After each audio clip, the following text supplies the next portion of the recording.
नमस्कार। इन खबर में आपका स्वागत है। एक तरफ कोरोना की तीसरी लहर को लेकर के आशंका है, दूसरी तरफ चुनाव का शोर है। अगले साल 5 राज्यों में विधानसभा का चुनाव है।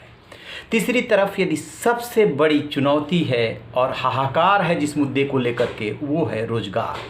लेकिन राजनीतिक दल हो या सरकारें, उनके कानों पे जूं नहीं रेंग रहा है। पिछले कई दिनों से ट्विटर पे ये ट्रेंड कर रहा है RRB railway recruitment board group D परीक्षा को लेकर के। ये वैकेंसी निकाली गई थी 2019 में। 1,03,000 पदों की ये वैकेंसी सबसे बड़ी अभी तक की वैकेंसी और परीक्षा मानी जा रही है। 3 साल हो गए, रेलवे को इस बात की फिक्र नहीं है कि ये परीक्षा होनी चाहिए। जिन्होंने अपनी जवानी के 3 साल गुजार दिए, वो देगा कौन? कौन पास होगा, कौन फेल, वो तो बात की बात है। करोड़ों अभ्यर्थियों ने अप्लाई किया है। 1,03,000 की पोस्ट है, लेकिन किसी को कोई मतलब नहीं। जब शोर मचा, ट्विटर पे अभियान चला, तो अब रेलवे ने क्या किया है कि उसमें एक करेक्शन के लिए नोटिस जारी कर दिया है कि आप 15 दिसंबर से लिंक एक्टिवेट हो जाएगा। जिन्होंने गलत फ़ोटो या सिग्नेचर अपलोड कर दिया है, उसका करेक्शन कर सकते हैं। यानी रेलवे ये जताना चाहता है कि हम बस अब परीक्षा की तैयारी कर रहे हैं, उसको लेने ही वाले हैं। और उधर RRB NTPC non technical popular category के लिए इन्होंने बता दिया है कि 15 जनवरी से जो है वो प्रोसेस उसका बता रहे हैं कि ये रिजल्ट आएगा और ऐसे ऐसे परीक्षा होगी। तो कहने का मतलब ये है कि आपने भोपाल का वो दृश्य देखा होगा जिसमें कि अभ्यर्थियों पे लाठीचार्ज किया जा रहा है।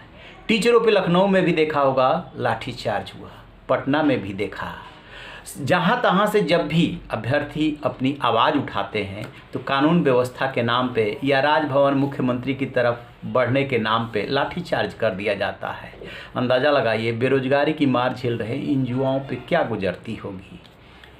एक अभी हाल का वाक़या आया कि गोरखनाथ मंदिर में सीएम योगी जो है वो जनता दरबार लगाए हुए थे। वहाँ पे एक व्यक्ति पहुँचा जो फिजिकली थोड़ा चैलेंज्ड है, और उसने ये कहा कि नौकरी न लगने से मेरी शादी नहीं हो रही है।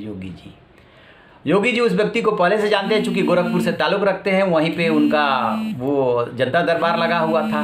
तो उन्होंने ये कह कर के बात को टाल दिया था कि इसे पहले तय कर लो कि तुम्हें क्या करना है। पहले कोई इशू रहा था कि वो चुनाव लड़ना चाहता है वगैरह वगैरह, बात तो वहाँ पर टल गई।